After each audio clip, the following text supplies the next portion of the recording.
MDN Veneto incontra Gabriele Pernechele. Ben trovato. Ciao, ciao. Allora, noi abbiamo letto che siamo tanto curiosi, siamo andati in giro, abbiamo trovato un'iniziativa che si svolgerà sabato 18 luglio a Mantova, nella quale uno dei relatori è Gabriele Pernechele. Possiamo sapere da Gabriele, direttamente dalla sua voce, che cos'è questa iniziativa e lui che cosa racconterà in questo incontro? Sì, molto volentieri. È una iniziativa interessantissima, almeno dal mio punto di vista. Sarà tenuta, cioè è organizzata dall'Associazione Grande Mantova e sarà relativa ad un progetto di inserimento di una valuta parallela o valuta complementare che dir si voglia per la città di Mantova, che in futuro probabilmente verrà estesa alla provincia. Quale sarà il tema dell'incontro? Il tema dell'incontro, l'ho già detto, è vedere se ci sono possibilità di utilizzare una valuta parallela per il momento per la sola città di Mantova, per cercare di riuscire da questa crisi, quindi una crisi che non è solo locale ma ai noi è internazionale, pur rispettando i trattati internazionali, perché sappiamo che noi abbiamo una moneta unica, così definita moneta unica, anche se dal mio punto di vista non si tratta di una moneta unica, ma più che altro di un sistema di governo, e utilizzare questa nuova valuta in parallelo, questa nuova moneta in parallelo con la valuta unica, con la moneta unica euro, che spero tutti noi abbondantemente abbiamo nelle tasche. Mantova è stata città della cultura, quindi questo è un segnale importante che viene dato al paese, o è solo un'occasione? No, certamente è un segnale importante che viene dato al paese proprio in relazione a Mantova come città della cultura. Si ritiene che abbia tutte le possibilità e tutte le caratteristiche perché questa nuova valuta complementare possa attecchire sul territorio, prima ancora che economico, sociale, di Mantova città e provincia, anche perché si ha intenzione di allargare alla prima cerchia dei comuni intorno al capoluogo, quindi intorno a Mantova, una cerchia di 5 comuni, che poi verrà estesa una seconda cerchia di altri comuni per comprendere la quasi totalità dei comuni della provincia di Mantova. Quindi è un percorso, non per niente un'associazione culturale che comincia questo percorso, che secondo me ha buone possibilità, e si cercherà di coinvolgere quante più associazioni in prima battuta e in seconda battuta ovviamente gli enti istituzionali. Se avrà successo questo utilizzo, questo esperimento, chiamiamolo così, economico-sociale, prevedo che per l'intera Lombardia si possa preparare un progetto che coinvolga tutta la regione. Del resto abbiamo già degli esempi in Italia che hanno funzionato e stanno funzionando egregiamente. Parliamo di euro, parliamo di moneta unica.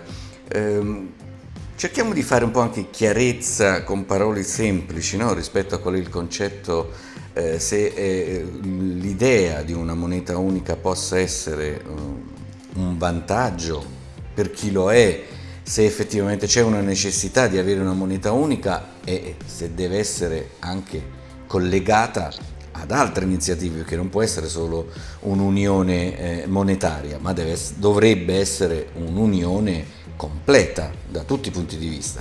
Certamente, ma vedi, la storia dell'euro è nata, come sappiamo, è nata con il trattato istitutivo dell'euro di Maastricht del 7 febbraio 1992.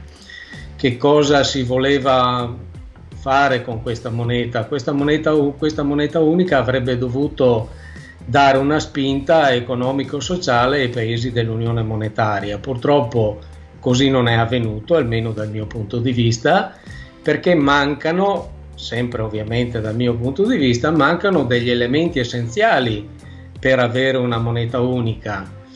Per avere una moneta che rappresenti un'unione di varie economie, occorrerebbe che queste economie fossero almeno assimilabili. Purtroppo assimilabili non lo sono, e lo vediamo, purtroppo la pandemia ci ha dimostrato quanto siano diverse le economie e i tessuti sociali e organizzativi dei vari paesi.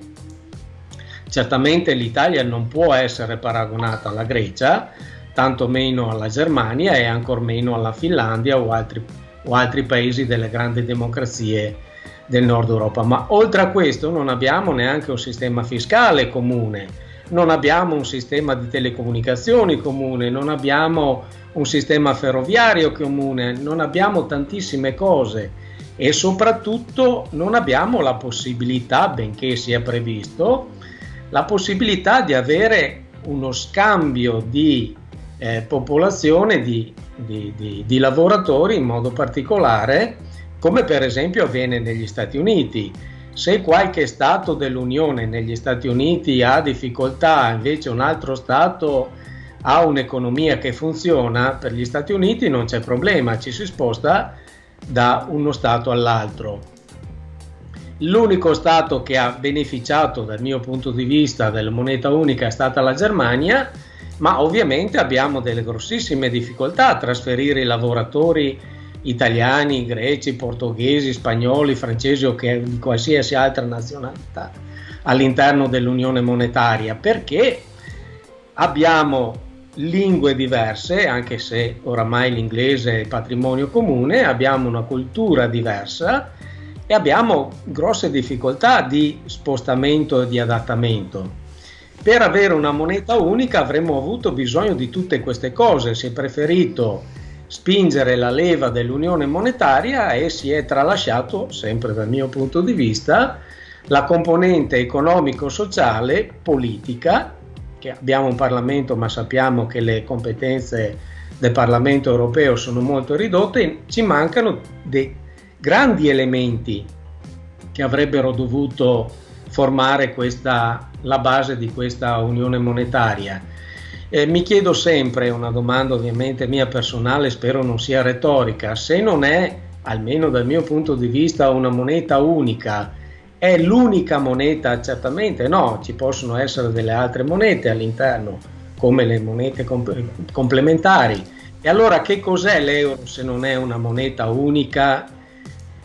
Se non è una moneta unica mi rispondo semplicemente questo è solo un sistema di governo che è partito dal tetto e vuole cercare di arrivare alla base, ma purtroppo la base nel frattempo si è spostata, non è stata costruita, non è stata ponderata e quindi sta dimostrando tutti i limiti di questa moneta unica. Ecco perché secondo me in alcuni paesi, proprio in questo momento di crisi, è utile inserire delle monete parallele, dato che abbiamo perso la sovranità monetaria. Questa iniziativa lo sta dimostrando e lo sta diffondendo, lo sta pubblicizzando. D'accordo Gabriele, allora noi risentiamoci magari per avere un report di quello che è accaduto sabato 18, in modo che ci potrai raccontare quali sono stati gli sviluppi, se ci sono dei risultati rispetto a questo incontro, a questa proposta, e noi saremo felici di ospitarti di nuovo e poter fare il punto della situazione rispetto a questa moneta nuova, diciamo di alternativa, che si potrebbe inserire all'interno della regione Lombardia, giusto? Certamente, sì, volentieri, molto volentieri. D'accordo, grazie Gabriele di essere stato il nostro ospite. Grazie a te, arrivederci. Mayday, Mayday, up and shoot, Mayday.